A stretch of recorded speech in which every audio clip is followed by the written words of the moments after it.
¿Por qué Cristo nos comparó con sal? Aunque la respuesta más común podría ser porque debemos darle sabor al mundo, esta semana aprendí que quizás esa visión solo considera la mitad de lo que Cristo quiso decir. Mira, para que esto tenga sentido debemos de pensar en la función real de la sal. Pensemos en que asistes a un restaurante más o menos elegante para disfrutar de una rica cena preparada por un excelente chef. Eliges tu platillo y cuando llega el momento te traen tu comida servida en una vajilla preciosa. Tú tomas los cubiertos con entusiasmo, pero al dar el primer bocado te das cuenta que la comida solo sabe a sal. Ahí está la lección. La sal nunca es el sabor principal de la comida, sino algo para complementar ese sabor principal. Claro que todos queremos que nuestros alimentos tengan su porción de sal, pero ¿alguno de nosotros quiere que su cena sepa sal? No, si la sal es el sabor principal del platillo, la verdad es que no nos va a saber muy bien. La moraleja de esta analogía es que si bien debemos servir y ayudar a este mundo, nunca debemos hacerlo poniéndonos en el centro del platillo. Nunca debemos ser de tal naturaleza que querramos acaparar el sabor de la cena. La ilustración de Cristo es fascinante. Eres la sal, amamos tu sabor y te necesitamos siempre. Pero cuidado con ponerte demasiado al centro, porque eso puede arruinar el sabor de tu discipulado. Pero ahora viene algo fascinante con Jesús, porque cuando nos da una lección, parece que también al mismo tiempo nos da la instrucción opuesta. En el versículo siguiente, Mateo 5:14, dice: «Vosotros sois la luz del mundo. No se enciende una vela y se pone debajo del almud, sino sobre el candelero, y alumbra a todos los que están en casa». Justo después de decirnos, no te pongas en el centro, Cristo nos dice, eres la luz que debe ponerse en el candelero, bien en alto y bien al centro. ¿Por qué nos dice no acapares el centro y luego ponte bien al centro? ¿Qué significa esto? Tiene que ver con los enfoques. Pensemos en cuando prendemos una luz. ¿Quién de nosotros la prende para quedarse viendo el foco? Nadie. Y creo que esa es la lección. Si te das cuenta, al decirnos que seamos como una luz, Cristo no dice que esa luz debe volverse el centro de atención, sino un medio para ayudar a todos los de su alrededor. Es cierto, está en el centro, pero solo en función de servir. La luz está en el centro no para ser vista, sino para alumbrar a los demás. Pero justo cuando estamos entendiendo este punto, Cristo, de nuevo, parece ir a una contralección. Mateo 5:16 dice: «Así alumbre vuestra luz delante de los hombres, para que vean vuestras buenas obras». A ver, acabamos de aprender que, como la luz, sí debemos ponernos al centro para alumbrar, no para ser vistos. Pero ahora aprendemos que sí debemos alumbrar para ser vistos. ¿Cómo tiene esto sentido? De nuevo está en los enfoques. Así como la luz brilla no para ser vista, sino para alumbrar, la clave está en el por qué ser vistos. Cristo aclaró: «Para que vean vuestras buenas obras y glorifiquen a vuestro Padre que está en los cielos». La secuencia de esta lección es fascinante. Como la sal, somos necesarios, pero debemos evitar ponernos en el centro. Pero cuando estemos en el centro, como la luz, debemos entender que es para alumbrar, no para que vean lo buenos que somos. Pero si la gente llega a ver lo bueno que somos o lo bueno que eres, que esto no sea sino para la gloria del Padre.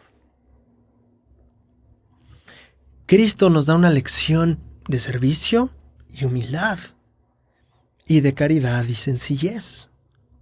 Sí, tu propósito es ser la sal, la luz y una buena persona, pero no para ser el centro, sino para ser el medio por el cual la gente conozca a quien sí debería ser el centro de sus vidas. Esto es lo que significa ser un reflejo de Cristo. Ahora, Aunque la mayoría de nosotros pensamos que Cristo nos pide ser la sal para darle sabor al mundo, esta semana aprendí que esta lección podría tener otras implicaciones. Para averiguarlo tenemos que aprender más sobre la sal y su función. La página chemicalsafetyfacts.org enseña que el cloruro de sodio se ha utilizado durante miles de años para saborizar y conservar los alimentos. Como conservador, la sal ayuda a prevenir el deterioro y a mantener los alimentos, como las carnes y los quesos, listos para consumir y seguros para ingerir. Me gusta mucho pensar que Cristo no solo usó la ilustración de la sal por su sabor, sino también por sus funciones. Y en este caso, la función es de preservar y cuidar. Comúnmente al leer la escritura de Mateo nos centramos en la propiedad de aportar sabor de la sal, y como al ser hijos de Dios del convenio, nosotros aportamos sabor al mundo. Pero ¿qué pasa si analizamos esta escritura desde la propiedad conservativa de la sal? ¿Y si el Salvador quisiera decirnos que debemos conservar el bienestar de nuestros hermanos? ¿Cómo cambia esto nuestra perspectiva de la responsabilidad que tenemos nosotros de cuidar a otros? Ahora, en esta gran tarea de cuidar a la humanidad, también es significativo que el Señor haya ocupado la sal para enseñarnos. Para quien no conozca la técnica de salazón, este es un proceso que en buena medida involucra el que un alimento se cubra totalmente de sal para conservarlo. Y es algo que como humanos hemos hecho desde 500 años antes de Cristo. De hecho, se ocupa mucho para conservar el pescado. Pensando en que en ese proceso no es una gran piedra de sal la que se ocupa para cuidar el alimento, sino muchos y muchos granos pequeños de sal, la analogía de la sal nos enseña entonces que el servicio y el cuidado que Cristo espera que le demos a nuestros hermanos puede ser aquel que es pequeño y que surte su efecto a medida que se acumula. Aislado, un pequeño grano de sal no será suficiente para preservar ningún alimento. Pero si hay muchos de estos granos, el esfuerzo conjunto logra el resultado. Y creo que aquí esos granos de sal podrían representar dos cosas. Por un lado, la necesidad que tenemos de aprender a trabajar en equipo para ayudar al mundo. En este sentido, cada uno de nosotros es un grano de sal que no hará mucho sin los demás.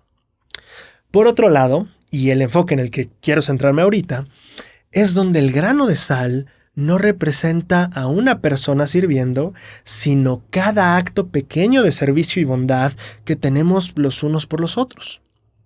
No, un acto de servicio aislado probablemente no va a cambiar al mundo. Pero si somos constantes en ellos, si sumamos y sumamos más granos de sal, por más pequeños que sean, al final surtirán su efecto. Al anunciar el nuevo programa de administración en la Conferencia General de abril de 2018, Jeffrey R. Holland enseñó: a pesar de lo que todos sintamos que son nuestras limitaciones e incompetencias, trabajemos hombro a hombro con el Señor de la viña, dando al Dios y Padre de todos nosotros una mano de ayuda con su asombrosa tarea de contestar oraciones, dar consuelo, secar lágrimas y fortalecer las rodillas débiles. Si lo hacemos, dijo Holland, seremos más como los verdaderos discípulos de Cristo que debemos ser.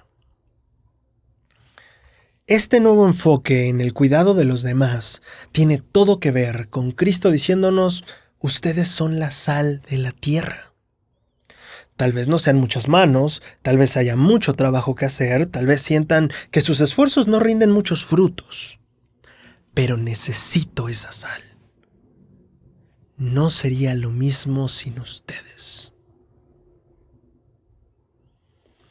Viendo la importancia que Cristo le da al cuidado de nuestros hermanos, tiene sentido por qué el primer convenio que hacemos con Dios tiene que ver con llevar las cargas los unos de los otros para que sean ligeras, llorar con los que lloran y consolar a los que necesitan de consuelo.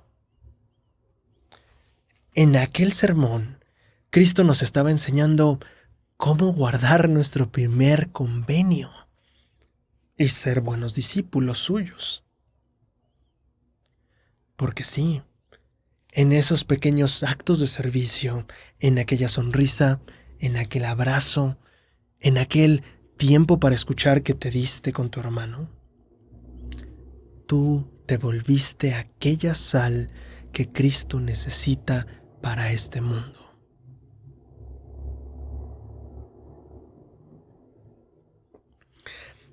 Ahora, hay una lección más sobre ser la sal que Cristo quiere que seamos. Quiero que pienses en esto. Cristo nos dijo: vosotros sois la sal de esta tierra, pero si la sal pierde su sabor, ¿con qué será salada?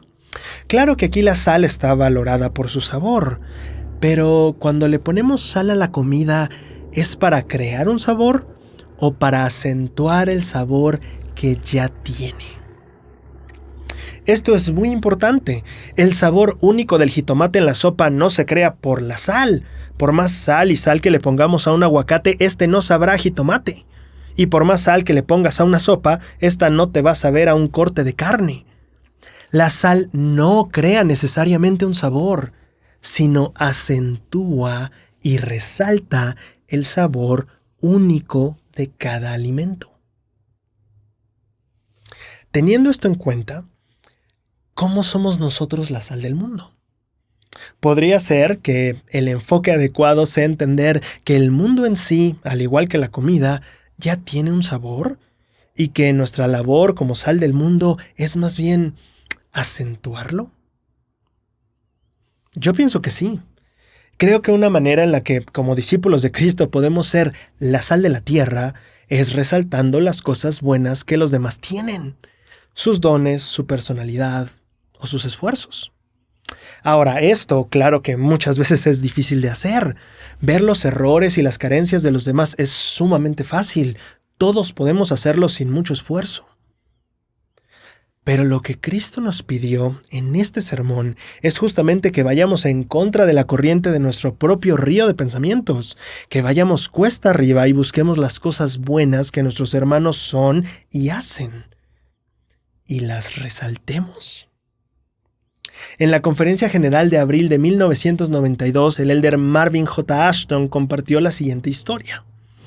Una joven mujer que era presidenta de la Sociedad de Socorro Destaca y al mismo tiempo trabajaba con la presión de un proyecto extremadamente difícil, perdió los estribos una mañana durante una reunión de la presidencia. La causa de su descontento tenía poco que ver con el asunto tratado en la reunión y se relacionaba más con el hecho de que sufría una gran tensión en su hogar mientras al mismo tiempo llevaba a cabo una tarea de mayores proporciones, por lo que se encontraba frustrada y emocionalmente cansada. Más tarde ese día se sintió avergonzada por su mal comportamiento y de inmediato llamó a las que habían estado presentes en la reunión para disculparse. Sus amigas de la presidencia fueron muy generosas y le dijeron que no pensara más en el asunto. No obstante, a ella le quedaron dudas sobre lo que pensarían de ella después de haberla visto no en su mejor versión. Pero esa tarde sonó el timbre poco antes de la hora de la cena, y al abrir vio a las otras hermanas de la presidencia con una muy rica cena en las manos. Esta mañana, cuando perdiste la paciencia, le dijeron, nos dimos cuenta de que tienes que estar exhausta, así que pensamos que una pequeña cena podría ayudar. Deseamos que sepas cuánto te queremos. La joven quedó estupefacta. A pesar de su arranque de esa mañana, allí estaban sus amigas para ofrecerle su apoyo en vez de su crítica. En lugar de aprovechar la oportunidad para hacerle reproches, se dejaron llenar con el espíritu de caridad. ¿Qué impacto tiene en nosotros cuando otros dejan de lado nuestras carencias y debilidades y en lugar de criticarnos, nos elevan, nos edifican, nos muestran su amor y son capaces de ver las cosas buenas en nosotros, aun cuando nosotros mismos no podemos verlas? Cristo desea que como sus discípulos hagamos lo mismo. Desea que siempre resaltemos lo bueno de los demás. Eso es lo que significa ser la sal de este mundo. Ese es el buen sabor que le damos a esta tierra. Ahora, ¿qué quiso decir Cristo cuando nos mandó no decir racá a nuestro hermano? En Mateo 5, 21 al 22, Cristo enseña: Oísteis que fue dicho a los antiguos, no matarás, y cualquiera que matare será culpable de juicio. Pero yo os digo que cualquiera que se enoje con su hermano será culpable de juicio, y cualquiera que diga a su hermano racá será culpable ante el concilio, y cualquiera que diga insensato quedará expuesto al fuego del infierno. Un segundo, ¿por qué decir racá o insensato haría que tú o yo pudiéramos quedar expuestos al fuego del infierno? Si Cristo está usando estas palabras mayores, en definitiva deberíamos indagar en lo que racá o insensato significa. En el pie de página de nuestras Biblias, en la Reina Valera, dice que racá es una palabra que indica desprecio y escarnio, tanto en arameo como en griego. Pero creo que esto nos deja sin ayudarnos mucho a dimensionar la profundidad del mal que acompaña esta palabra. De acuerdo a diccionarios griegos, racá significa vacío o indigno, y se deriva de una palabra caldea que significa vacío o que no vale nada. El saber esto ahora nos permite mirar y entender mejor lo que Cristo nos enseñó ese día. Y al menos para mí surgen dos enfoques. Uno, ¿y si esta era una lección sobre el valor de las almas? Si este es el caso, Cristo estaría diciendo, cuidado con asumir que hay algún alma sin valor, y mucho más cuidado con decírselo a alguien. Ningún buen discípulo le diría a un hijo o hija de Dios que no tiene ningún valor. 2. ¿Y si la lección se trataba de no juzgar o tachar de indigno a alguien más? En una época acompañada de una cultura farisaica, Cristo nos estaría diciendo, claro que el que daña el cuerpo de otro hace mal, pero aquel que daña el alma, las emociones o el autoestima de alguien no es tan diferente. Ningún buen discípulo denigraría a un hijo o hija de Dios por su situación espiritual. Y creo que este último enfoque se relaciona bastante con la palabra que más se ha ocupado en la Biblia para traducir el término racá. La palabra es necio. De acuerdo al diccionario, necio es aquel que insiste en los propios errores y se aferra a ideas o posturas equivocadas, demostrando con ello poca inteligencia.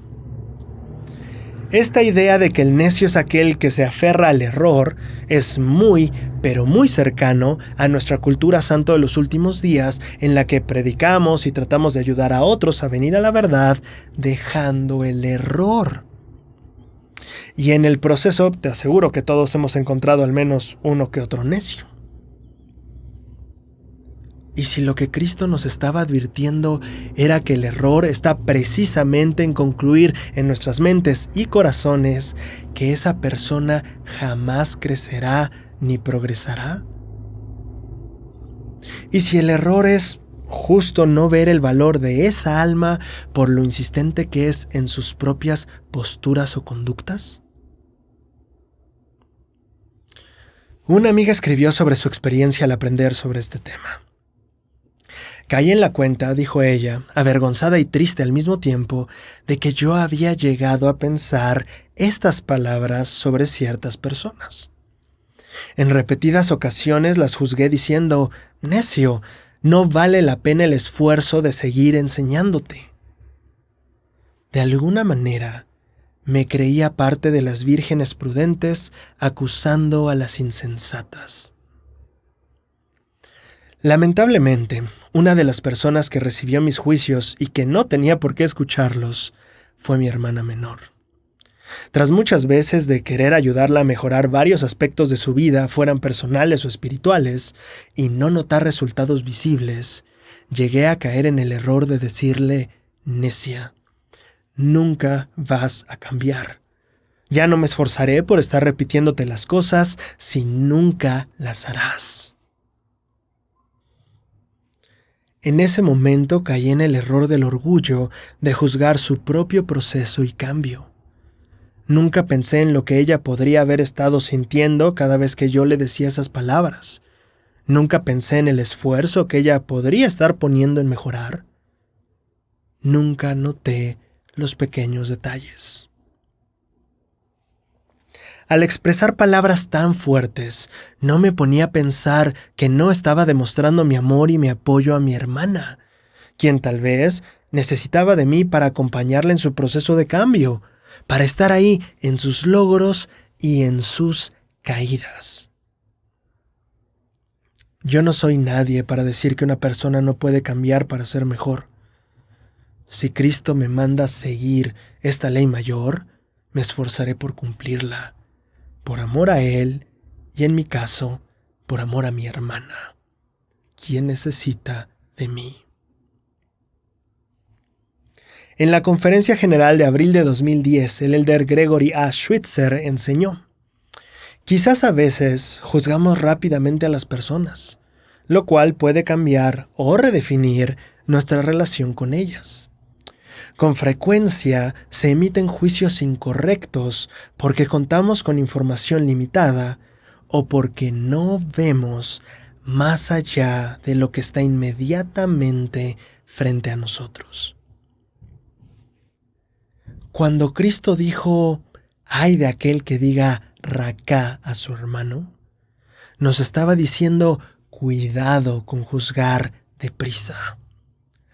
Cuidado con no ver el valor de un alma, por más terca que sea. Cuidado con no tratar de ser como Jehová, quien no se queda con lo que está delante de los ojos de los hombres. Cuidado con no esforzarte por ver el corazón de tu hermano.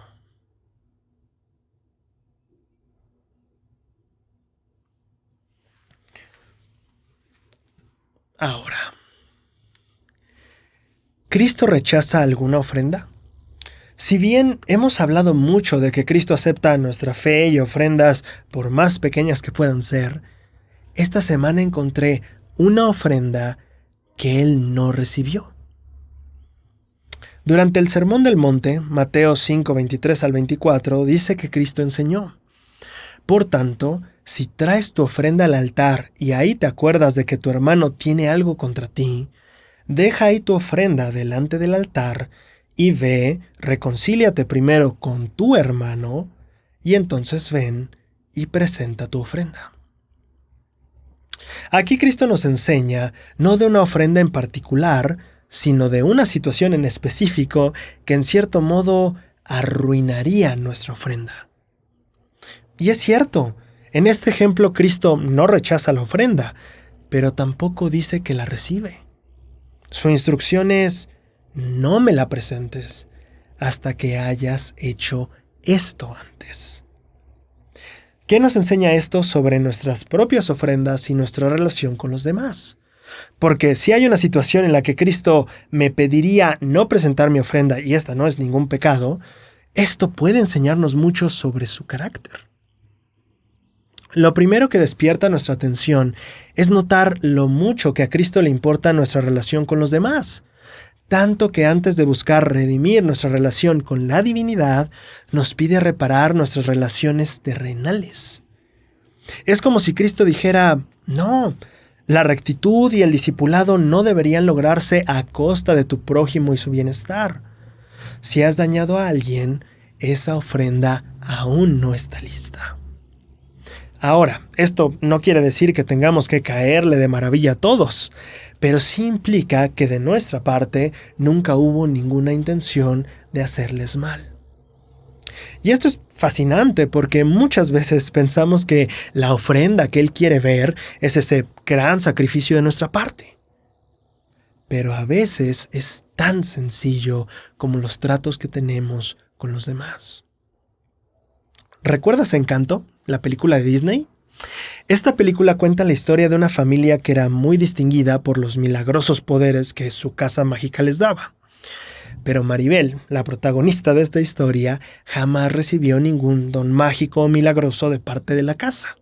Al contrario, la trama va de cómo las dificultades en las que Maribel mete a su familia escalan a tal grado que la casa se destruye y con ella se van los dones milagrosos de cada uno y la unidad familiar. Pero es justo en este momento donde se descubre el don de Maribel. Con la casa totalmente destruida y sin poderes, esta familia ahora se ve orillada a construir su hogar. Y al hacerlo, todos comprendieron que lo que debía unirlos no era lo especiales que eran, sino el amor y perdón que podrían brindarse los unos a los otros. El milagro que trajo Maribel a casa fue aprender a sanar sus relaciones y ser una familia. Quizás esta lección de que la familia no está completa sin amor ni perdón es la misma que Cristo quería enseñarnos en el Sermón del Monte. No, tu ofrenda no está completa ni lista si no aprendes a desarrollar amor, perdón y paciencia por tus hermanos. Y de aquí se deriva algo interesante, porque sabemos que debemos dar ofrendas puras, pero ¿y si el pecado entonces no es lo único que mancha nuestra alma? ¿Qué hay de los malos sentimientos en nuestro corazón? Tal vez la razón por la que Cristo nos pide preparar mejor nuestra ofrenda es porque el corazón no solo se contamina con el pecado, sino también con los malos sentimientos. Una vez más, Cristo nos muestra un mejor camino, un pensamiento más elevado. Porque así como una familia no sana sin perdón y una ofrenda no está lista sin amor, nadie puede cumplir el primer y más grande mandamiento sin cumplir también el segundo.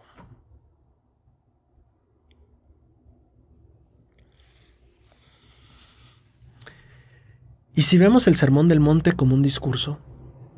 Cuando Cristo dice en Mateo 3:13, si la sal pierde su sabor, ¿con qué será salada?, pensamos inmediatamente, claro, el pecado es algo que me contamina y hace que pierda mi sabor como sal de la tierra.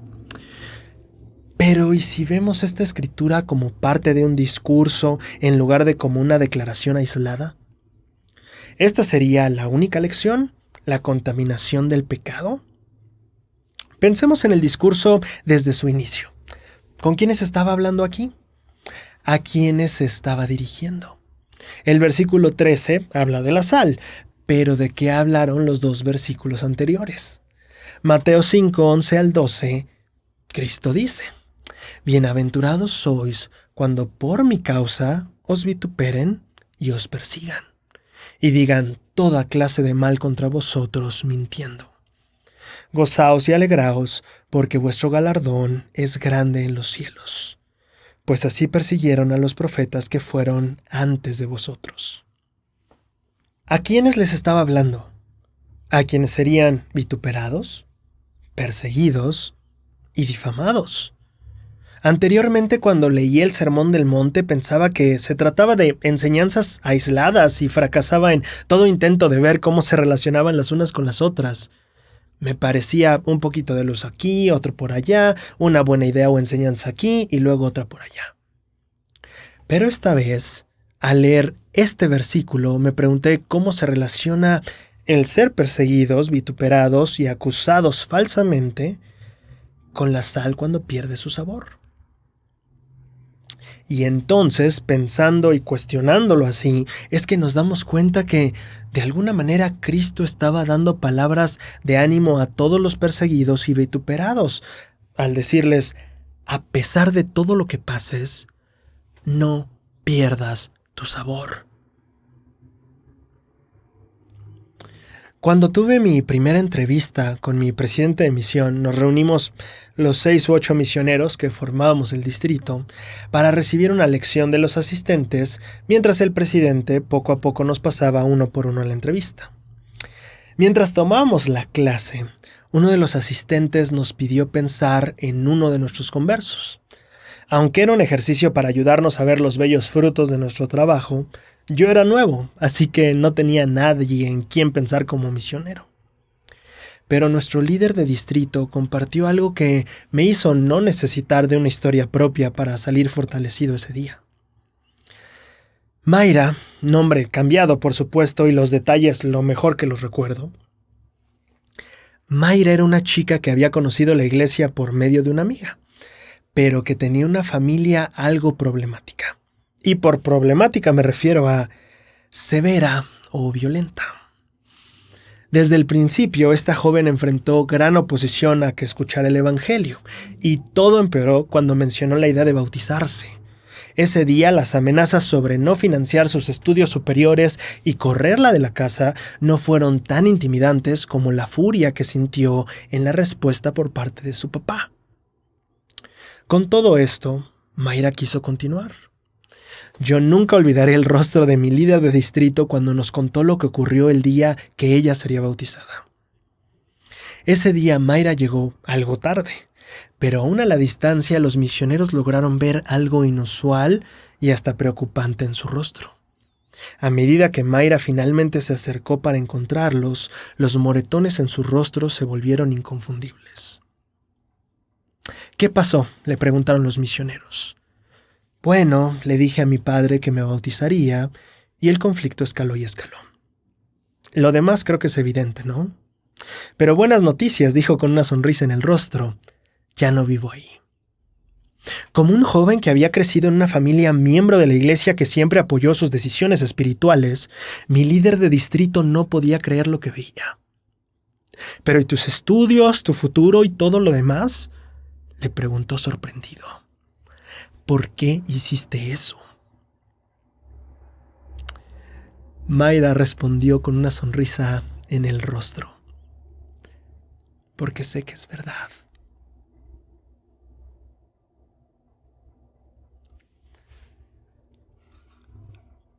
Aunque espero que los eventos de violencia física de la historia de Mayra jamás te pasen, todos vamos a toparnos con alguna gran dificultad que parecerá opacar todo lo bello de la vida. Y sé que esta historia y la escritura anterior hablan de dificultades al seguir la causa de Cristo, pero en el Sermón del Monte Cristo también habló de los pobres de espíritu, de los que tenían sed de justicia y de los que lloran. Y eso nos incluye a todos en los momentos más difíciles de nuestra vida. Y la gran tentación y error contra la que Cristo parece estarnos preparando en este sermón era aquella que te dice: ya no vale la pena ser bueno. Ya no vale la pena luchar por la justicia ni vivir en mansedumbre.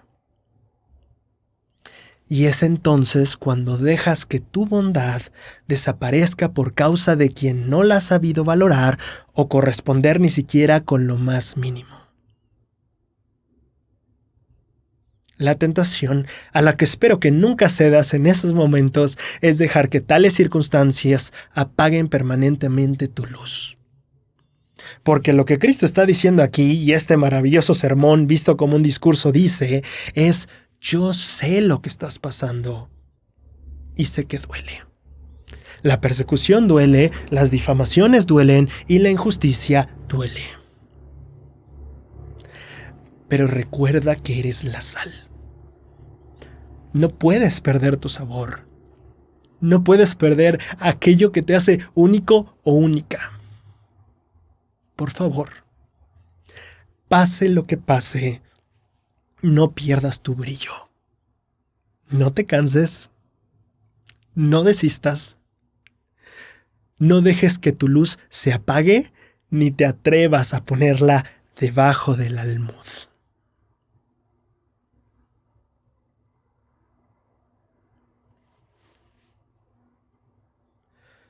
Todos, en un punto u otro, vamos a recibir un muy buen golpe de parte de la vida. Pero el mensaje de Cristo es claro. Si te pasa, no pierdas tu sabor. No dejes que los golpes de la vida cambien lo maravilloso que hay en ti y en tu corazón. Yo no lo hice, y como mi discípulo, de verdad espero que tú tampoco lo hagas.